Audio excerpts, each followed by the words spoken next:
Meus irmãos, recebam a paz do Senhor esta noite. Amém. Alegria poder estar com os amados esta noite. Quero lhes falar do sentimento de alegria e de gratidão que está sobre o meu coração. Quero louvar a Deus, pelo amigo do pastor Manuel, toda a sua casa, sua família, pela confiança depositada, pela honra deste convite. Todo o corpo de obreiros desta casa de oração, Deus os abençoe de uma forma especial. Glória a Deus pela vida da Lídia, sua família. Deus os abençoe. Feliz por estar aqui com a minha família, nesta linda igreja, em todos os aspectos. Que Deus continue os abençoando de uma forma especial. Quero convidar todos que podem abrir vossas Bíblias, livro profético de Isaías, capítulo 43, os versículos 18 e 19. Livro de Isaías, capítulo 43, os versículos 18 e 19.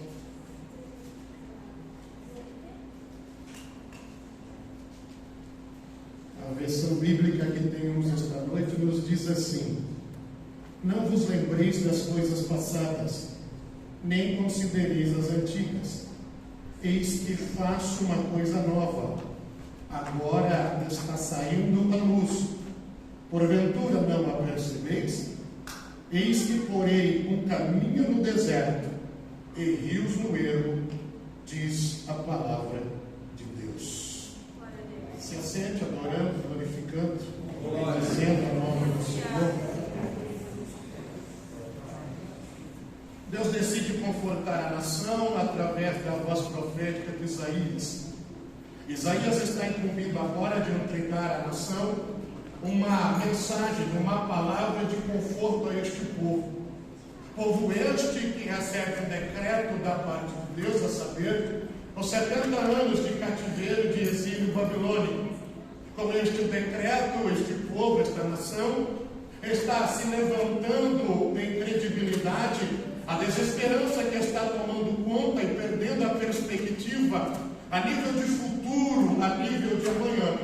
É uma nação que tenta imaginar como serão os seus dias, neste tempo em que Deus está determinando o cativeiro, o exílio babilônico. Mediante esta desesperança que está tomando conta, esta perspectiva que esta nação está perdendo a nível de futuro, a nível de amanhã, Deus decide se revelar a este povo. E nesta revelação, nesta manifestação de Deus para com este povo, para com esta nação, Deus tenta fazê-los entender o momento ou o propósito que vai levar Deus a permitir este povo viver a este tempo de exílio. É Deus que te entrega a este povo alguns princípios. Um povo que neste período tinha abandonado algumas práticas, a qual Deus já determinou, entre elas aquilo que nós conhecemos como o ano sabático. O povo tinha por liberdade semear durante 6 anos e colher da sua semeadura. No 7º ano deveria deixar a terra descansar. Entra o 1º, 2º, 3º ano sabático. Deus não corrige, Deus não exorta, Deus não puxa a orelha desta nação, mas a nação decide viver, continuar vivendo segundo sua vontade própria, seu pensamento próprio, seu querer próprio. É um povo que rompeu a aliança que tinha com a presença deste Deus. Então Deus se revela para fazer este povo entender que para cada ano não cumprido eles viveriam dentro do exílio, dentro do cativeiro babilônico. Mas ao contrário do que a maioria de nós imagina, que exílio não é escravidão. Exílio nada mais é do que Deus tirando de cena para preparar, Deus tirando de cena para gerar no coração deste povo temor e arrependimento, para que então eles possam voltar à aliança, à quebra de princípios e à volta às práticas que abandonaram. Deus então se revelando, fazendo a nação entender que era este o propósito de Deus. Então Deus traz garantias a esta nação, e a garantia que Deus vai trazer é: fui eu que formei vocês, fui eu que eu criei vocês. Ainda que vocês passem pelas águas, vocês não vão afundar. Se passares pelo fogo, não te queimará. Eu sou o teu Salvador.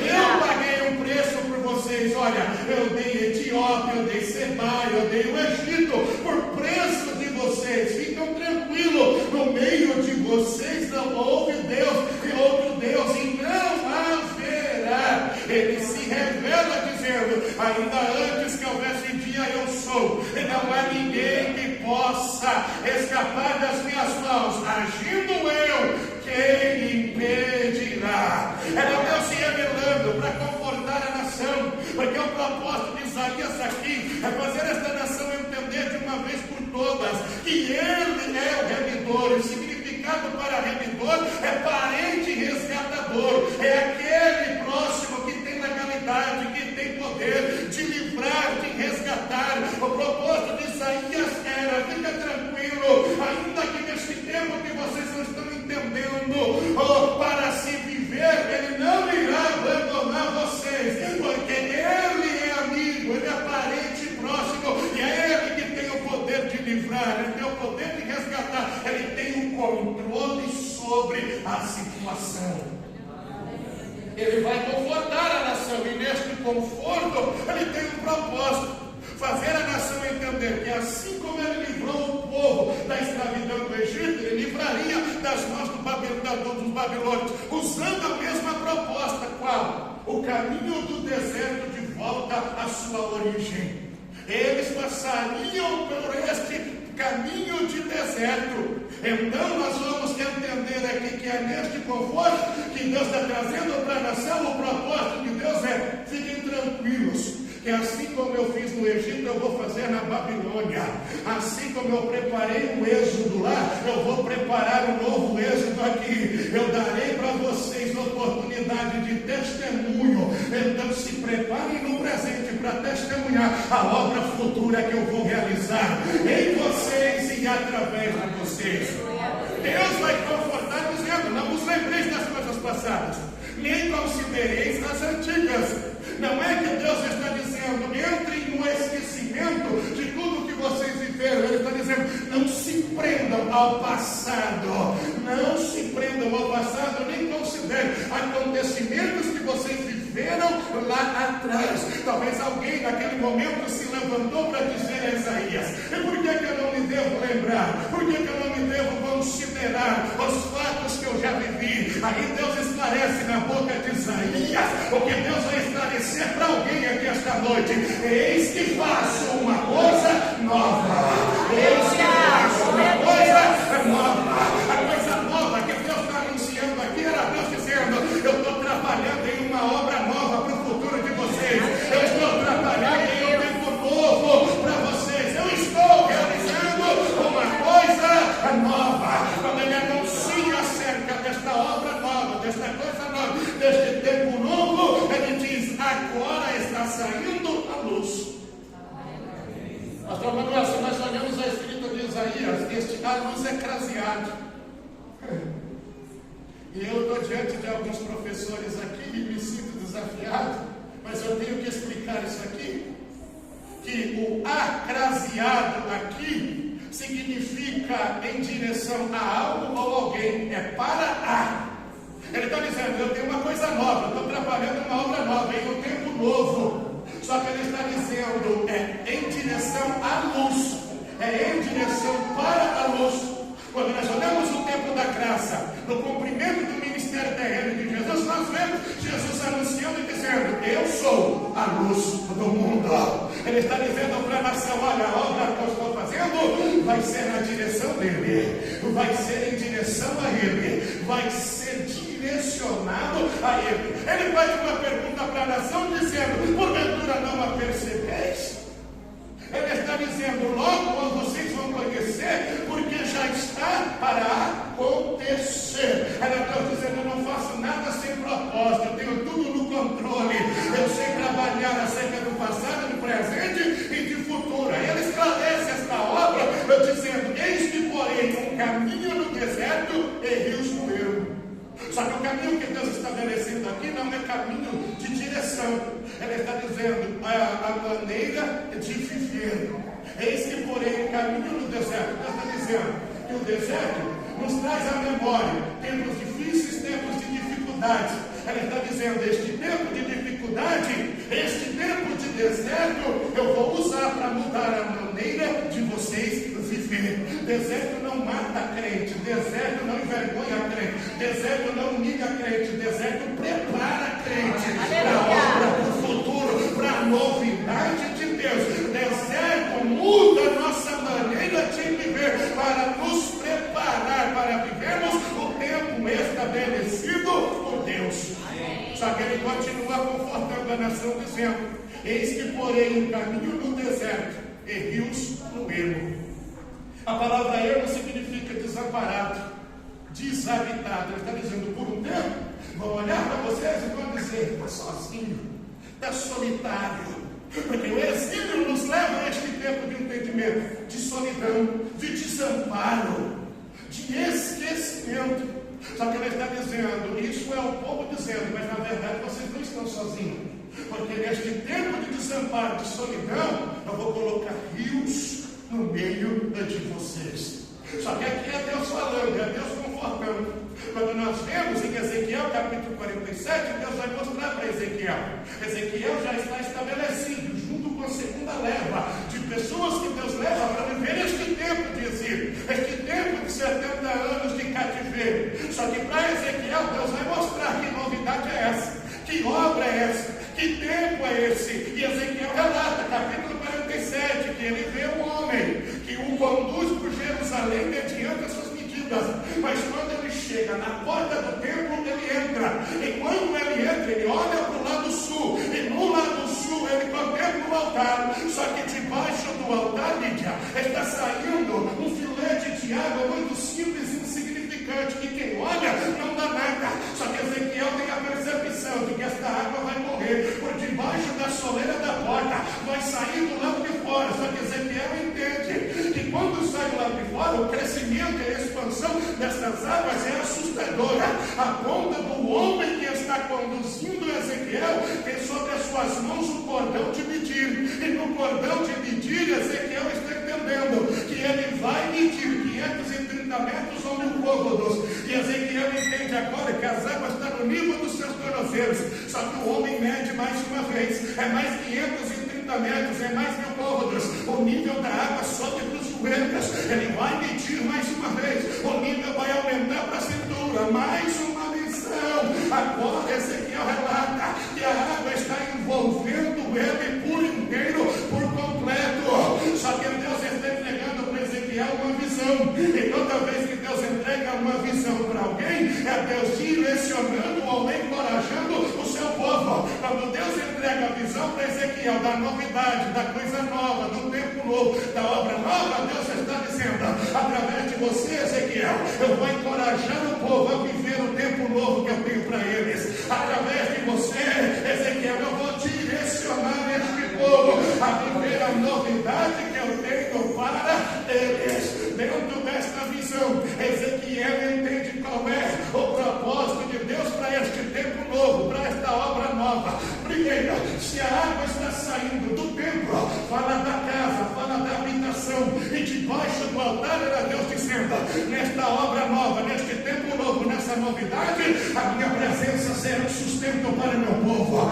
a minha presença será sustento para o meu povo. Só que o Deus quer entregar segundo o propósito e o entendimento para Ezequiel, qual? A ferramenta que está nas mãos do homem, o cordão de medir, porque esta corda de medir nada mais é do que o evangelho que saía estabelecido neste tempo novo, nesta obra nova. Era Deus dizendo, ei, a partir de agora, este povo viverá na minha presença através de fases, níveis e processos. Você chega no evangelho de um raso, mas o propósito de Deus é te levar para a profundidade. Eu recebo de Deus essa noite dizendo para alguém, é noite de Deus levantar alguém para mudança de nível, para mudança de fase, para mudança de processo. Chegou no raso, chegou no superficial, mas evangelho não deixa ninguém parado. Evangelho não deixa ninguém estabilizado. Evangelho trabalha para o processo, para o nível, para a próxima fase. Deus está falando com alguém aqui nesta noite. É hora de levantar e avançar para o próximo nível, para a próxima fase. Porque não é a língua do fofoqueiro que diz se eu estou preparado ou não. Não é a língua do caluniador que diz se eu estou preparado ou não. É o Evangelho que diz se eu estou preparado para a próxima fase, para o próximo nível ou não. Aleluia. A terceira coisa que Deus quer fazer é Ezequiel e a nação entender aqui.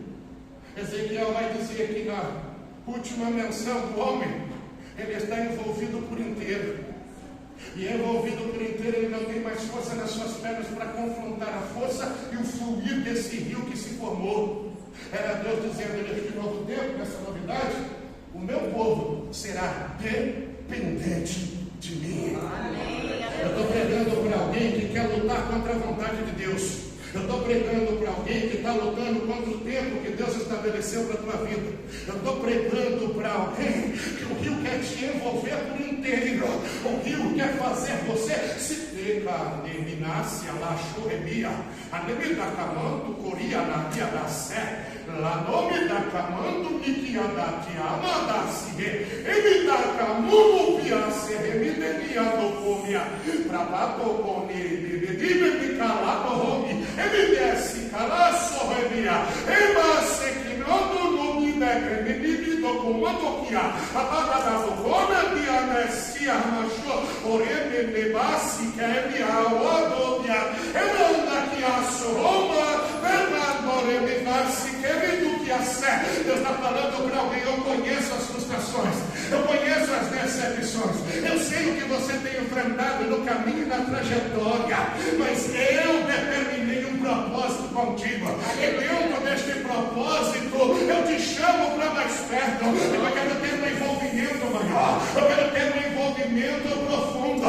Se levanta em meio a tudo isso, se entregue à minha vontade, se entregue ao meu propósito. Deixa eu te levar a um nível mais profundo, deixa eu te mover em uma dimensão maior. Tu não sabes o que eu tenho preparado para o futuro que eu estou trabalhando a teu favor, diz o Senhor dos Exércitos. Aleluia. Ezequiel é envolvido por inteiro, totalmente dependente. Isso fala de integridade na obra e na presença do Senhor. Só que nós vamos entender que o homem vai trazer Ezequiel de volta para a margem. E quando traz, faz uma pergunta a Ezequiel: viste isto, filho do homem? E o que Ezequiel acaba de ver é que na visão que Deus mostra acerca do futuro de Jerusalém, ele vê árvores sobre as margens desse rio que se formou, árvores com vida, árvores viçosas, árvores frutíferas. O homem está dizendo que este rio tem um direcionamento, vai descer toda a Palestina oriental, mas reparem, em nenhum momento em Ezequiel 47, o rio vai forçar a porta para entrar. Ele tem fluxo, ele tem uma direção, só que o homem diz que por onde ele passar, haverá abundância de peixes. Então pense comigo, se Ezequiel está vendo árvores com vidas, viçosas e frutíferas, agora por onde o rio entrar, haverá abundância de peixes. O que Deus está dizendo para a nação no futuro que ele está trabalhando: olha, por onde esse rio entrar, aonde não tinha vida vai começar a ter vida, ele vai começar a se levantar. Aonde havia uma necessidade, ele vai entrar com abundância, com provisão de abundância, com provisão de abundância. Mas deixa eu ser boca de Deus para Jerusalém de alguém aqui esta noite. Não fique esperando o rio ir lá, não. Abra a porta da tua Jerusalém e deixa ele entrar. Deixa ele entrar. Ele nasce a Maioxúria. Deixa ele entrar. Porque ele quer trazer vida aí aonde ainda não tem vida. Ele quer levantar o que ainda está caído sobre a tua vida, sobre a tua história. Ele quer trazer a provisão com abundância sobre a tua história. Só que, pastor Manuel, em Isaías Deus está falando e confortando. Em Ezequiel Deus só está mostrando. Só que nós vamos ver que Deus vai trabalhar, vai dar a legalidade e a autoridade para cima. Ele vai assinar o decreto. Em 3 períodos, da mesma forma que foi, vai voltar restaurar. Só que o povo agora está no caminho da restauração. Só que segundo o salmista no Salmo 126, eles estão como os que sonham. E a sua boca enche de riso. Qual é o propósito do salmista? Olha, no que nós vivemos, eu jamais imaginei passar por aqui de novo. Eu jamais viver o caminho, o tempo da restauração novamente. Nós estamos como os que sonham, nós não estamos acreditando no que nós estamos vendo. Só que além de não acreditar, olha a nossa boca como está cheia de riso. Sabe qual é o propósito do salmista aqui? Dizer assim, que ele ainda é Deus que surpreende em meio às dificuldades. Ele ainda é Deus que coloca um sorriso em nossos lábios depois de um tempo de crise, depois de um tempo de dificuldade. Mas é logo que o salmista diz acerca de que não será Israel que vai testemunhar. Não. Ele vai dizer, olha, as nações vão olhar e vão dizer, grandes coisas fez Deus a este povo. Depois que as nações testemunharem, aí nós vamos nos levantar cantando em adoração e gratidão a Deus. Grandes coisas fez Deus por nós. Grandes coisas fez Deus por nós.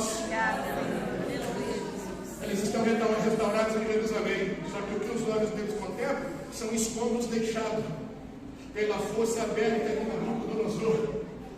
Neste momento Deus levanta Neemias para encorajar o povo e dizer ao povo, para de olhar para os escombros e se levanta, pôr a mão na massa para trabalhar, porque Deus vai honrar.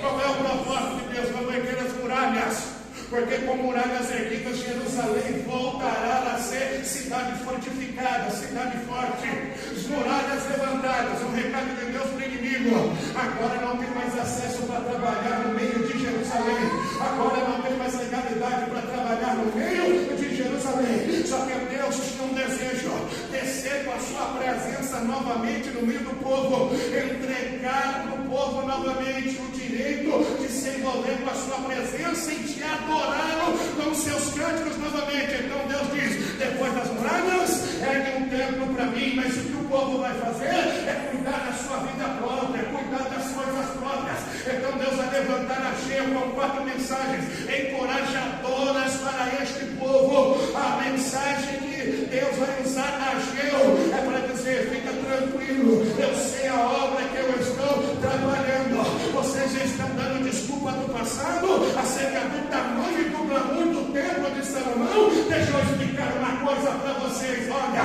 o tamanho não será o mesmo. Aqui também não terá ouro nem prata, mas a glória nesta última casa será maior, será maior, será maior. Olha o que Deus está dizendo: a glória é a mesma, o que vai mudar é a proporção. A glória é a mesma, mas o que vai mudar é a proporção. A cavalo vai ser a mesma, mas a proporção da glória é que será diferente. Era Deus dizendo: eu vou trabalhar na humildade, eu vou trabalhar na simplicidade, porque é a minha glória que vai trazer almas, é a minha glória que trará pessoas, a minha glória que fará sinais, a minha glória que vai atrair o crescimento para este tempo. A glória desta última casa será maior do que a da primeira.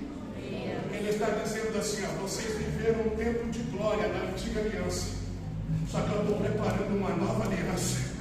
Nessa nova aliança a glória será a mesma, mas a proporção será maior. Ele está dizendo: Cristo está vindo aí para entregar para vocês a novidade que eu prometi. Cristo está vindo aí para colocar vocês no tempo novo que eu estou trabalhando. Cristo está vindo aí para concluir a obra que eu comecei. O tempo da graça vem depois de 400 anos de silêncio de Deus, no período que chamamos de interbíblico. Ele nasce no ventre de Maria, escolhida, agraciada por Deus, com 30 anos, dá início ao seu ministério. E no início do seu ministério, além de cura, além de libertação, além de salvação, ele veio para quê? Para implantar o evangelho do reino. Lucas vai dizer que ele pregava de cidade em cidade, de aldeia em aldeia, pregando o evangelho do reino e anunciando o evangelho do reino. Só que nós vamos ver em Lucas capítulo 7, no último dia da festa. Que festa é essa? A festa dos tabernáculos. E o que acontece nesse último dia de festa? Os sacerdotes vão pegar os cântaros, ou os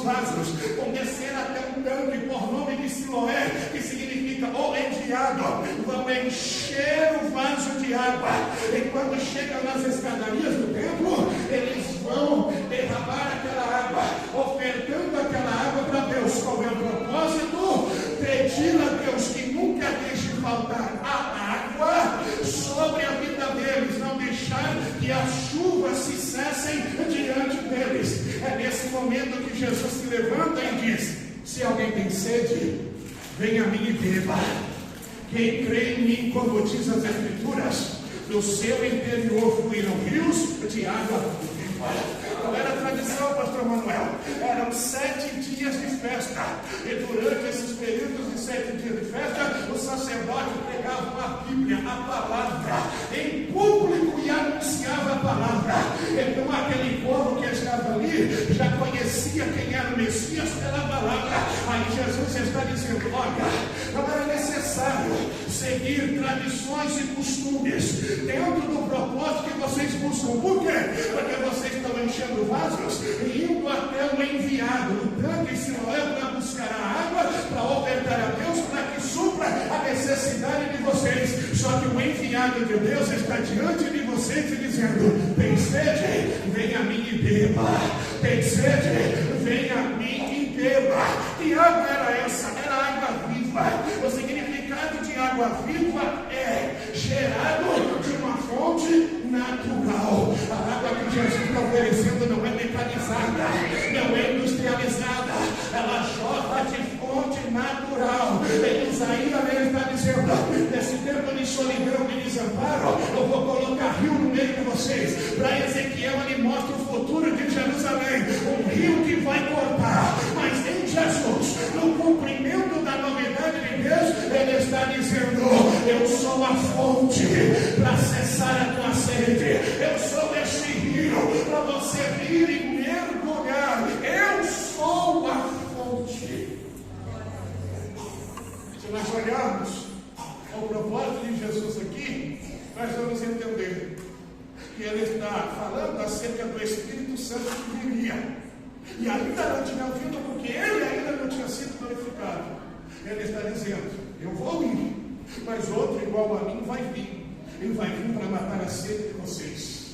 Vai vir para dar a oportunidade de envolver vocês em um nível mais profundo, em um tempo de dependência para com Ele. Ele estava dizendo: independente qual seja o tempo, o nível, a fase, o processo, o segredo está na fonte.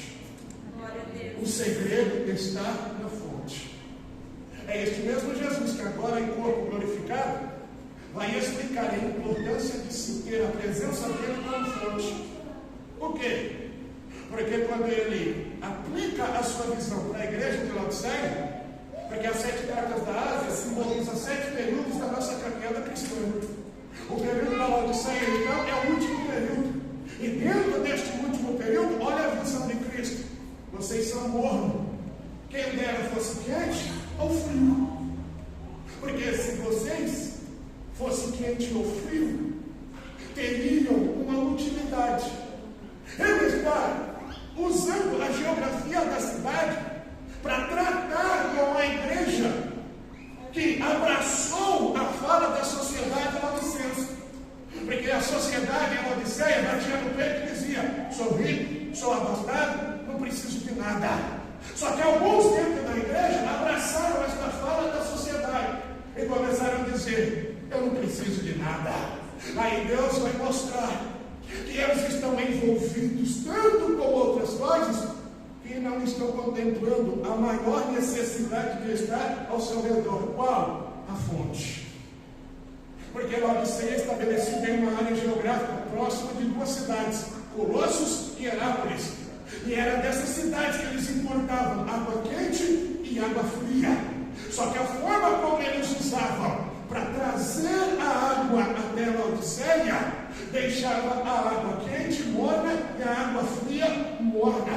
Só que para essa sociedade, pastor Manuel, a água quente tinha uma utilidade. A água quente ali servia para dar banho e a água fria para beber, para matar a sede. O que tem a ver isso com a visão de Cristo para a igreja? Cristo está dizendo: eu não estabeleço igreja para não ter utilidade. Eu estabeleço igreja com utilidade. Aí ele está dizendo para a Laodiceia: já que vocês são mornos, vocês estão perdendo a utilidade de vocês. Porque se fosse quente, estava dando banho em alguém, estava lavando alguém, estava purificando alguém. Se fosse frio, ainda frio tinha uma utilidade, estava matando a sede de alguém. Mas como não estão nem quente e nem frio, estão morno, eu estou igual vocês quando bebem água morna. Eu estou indisposto a ponto de te vomitar. Sabe o que eu acho interessante, não sai? É que no versículo 20 você vai ver a fonte do lado de fora fazendo assim, ó. Deixa eu entrar para mudar essa necessidade aí. Deixa eu entrar para mudar esse tempo que você está vivendo. Esse tempo de escassez, esse tempo de necessidade, esse tempo de ausência de fonte. Deixa eu entrar para matar a tua sede, para te envolver nesta água, para te envolver neste rio. Era Deus dizendo para a igreja de Laodiceia: ei, o tempo de sair para buscar água em outras localidades vai trazer água sem utilidade para dentro de vocês. Então, melhor do que buscar é ter uma fonte jorrando a teu favor, é ter uma fonte jorrando ao teu favor. É ele dizendo: o segredo está na fonte. O segredo está na fonte. Se não me permite o louvor me ajudar aqui, pastor. Na permissão do pastor, o louvor me ajude aqui no final, por favor. Eu quero te convidar a se colocar sobre os teus pés.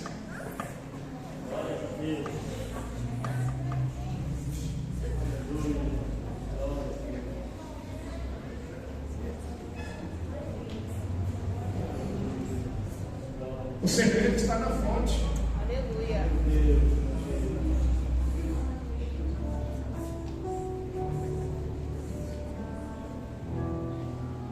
O segredo está na fonte.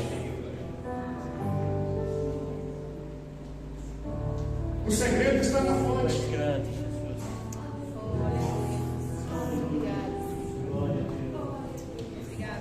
Quer ver o segredo como está na fonte? A velha disputinha na casa do seu Senhor com o seu filho Ismael. O homem vai entregar nas mãos dela um odre de água e um bocado de pão.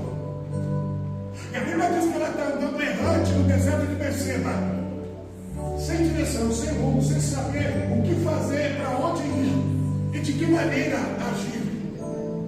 Só que graças a Deus que ela está no lugar certo, Berseba. O pão vai acabar, a água do odre vai acabar. E na mentalidade de Agar, é o fim, acabou, não tem mais jeito, é ponto final. Ela vai colocar o filho sobre um arbusto, vai virar as costas e vai dizer: para que eu não veja o meu filho morrer. Nesse momento, o anjo brada do céu a chama pelo nome e a direciona dizendo: pegue o menino. Porque Deus o ouviu seu choro desde o lugar onde vocês estavam. Só que o versículo vai dizer que foi Deus quem abriu os olhos de Agar. E quando Deus abriu os olhos de Agar, ela viu a fonte jorrando, ela viu um poço jorrando água. Mas a pergunta que não quer calar: por que ela não viu antes? Por que ela só viu depois que Deus abriu os olhos dela? Porque ela estava tão envolvida com o cenário do deserto, ela estava tão envolvida com o tempo, com a falta de água e de pão, que ela disse: é o fim. Ela não conseguiu olhar para o amanhã, ela não conseguiu olhar para o futuro, ela não conseguiu olhar para a sua frente e ver uma fonte jorrando água sem parar. Uma fonte jorrando água sem parar. Quando Deus abre os olhos de Agar, sabe qual é o propósito de Deus, pastor amado? É o mesmo propósito que Deus tem com algumas vidas aqui: fazer entender que ciclos terminam e novos ciclos começam. Era Deus dizendo para agora. Olha, o teu ciclo na casa do teu Senhor acabou. E todo final de um ciclo, ainda que você saia com provisão humana, entende que a provisão humana tem nada de validade. Só que quando Deus abre os olhos dela, que ela enxerga a fonte, Deus estava dizendo: o final do teu ciclo na casa do teu Senhor foi com odre e pão, e acabou no deserto. Mas nesse novo ciclo que eu vou te colocar, não é mais provisão humana, é provisão do céu. E provisão do céu é fonte jorrando, é fonte jorrando, é fonte jorrando. Era Deus dizendo: sabe por que você está em Berseba? Porque em Berseba é lugar do recomeço, é lugar do recomeço. Era Deus dizendo: você vai recomeçar, porque um novo tempo vai começar na tua vida, um novo tempo vai começar na tua história, um novo ciclo vai estar se iniciando. Então não fique desanimado com o ciclo que terminou e no jeito que terminou. Abra os olhos nesta noite e olhe para o futuro, olhe para o amanhã, olhe na sua frente. Tem provisão de Deus para este novo tempo, tem provisão de Deus para este novo ciclo, tem provisão de Deus para o teu futuro. E não é provisão de homem, não é provisão brotada de validade, é a fonte jorrando, é a fonte jorrando, é a fonte jorrando. É a fonte jorrando. Porque o segredo está na fonte. A provisão humana não tem nada de validade, mas a divina.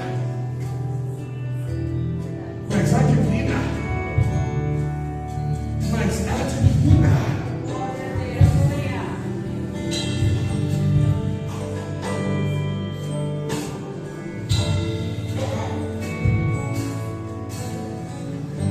Me dê essa luz aqui, por favor.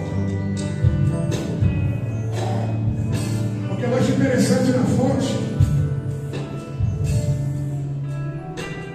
se o senhor for lá na fonte 3 horas da manhã, ela está jorrando. Se o senhor for meio-dia, ela está jorrando. Se o senhor for no inverno, ela está jorrando. Se o senhor for doente, inferno, ela está jorrando. Se o senhor for lá sem um dinheiro na conta, ela está jorrando. Se o senhor for lá na pandemia, ela está jorrando. Se o senhor for lá desempregado, ela está jorrando. Se o senhor for lá fraco, ela continua jorrando. Jesus olha para os sacerdotes e diz: se alguém tem sede, venha a mim, porque eu sou fonte que nunca para de jorrar. Eu nunca paro de jorrar. Ele está dizendo: se você crê em como diz as Escrituras, se você entender pela palavra que eu sou fonte, então você entende que a minha presença é que te sustenta. É a minha presença que te dá força, que te dá ânimo, que te dá fé. É a minha presença que te dá estrutura. É a minha presença que te dá resistência. É a minha presença que te dá ânimo. É a minha presença que te fortalece. É a minha presença que te renova. É a minha presença que te dá graça. É a minha presença que te capacita. Porque o que ele está explicando aqui é o que Deus mostrou para Ezequiel. Se você tem sede, venha aqui e beba. Um copo desse pode saciar minha sede, só que ele é pequeno e insignificante. Ele está dizendo: lembra das águas que eu mostrei para Ezequiel saindo do altar? Começa simples, insignificante, é raso, é superficial, mas o propósito é trabalhar de uma forma que ninguém vê. Só que você chega para o Evangelho bebendo, mas vai sair oferecendo. Você chega para o Evangelho bebendo, mas vai sair matando a sede de alguém. Ele está dizendo para alguém aqui nessa noite: eu tenho uma obra nova sobre a tua vida.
deste tempo de exílio, que eu tenho me sentido sozinho, desamparado, abandonado. Quando eu olho para o futuro, quando eu olho para amanhã, eu não tenho perspectiva. A desesperança tem tomado conta do meu ser, a ponto de não me deixar confiar 100% na palavra e na promessa que Ele tem na minha vida. Mas esta noite eu entendi que Ele tem uma obra nova, um tempo novo, uma novidade.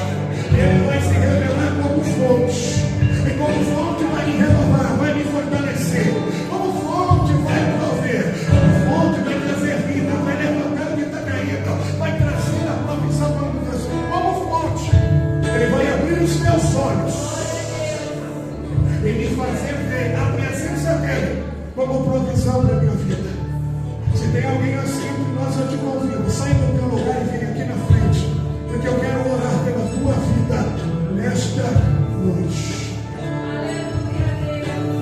Segundo Ezequiel, a água saía do altar. É do altar. É do altar. É do altar. Se tem alguém, eu te convido, saia e vem. Saia e vem. Vem mergulhar nesse rio. Vem se envolver nesse rio. Venha beber nesta água. Venha. Feche os teus olhos.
Está oferecendo para vocês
uma, duas ou mais pessoas.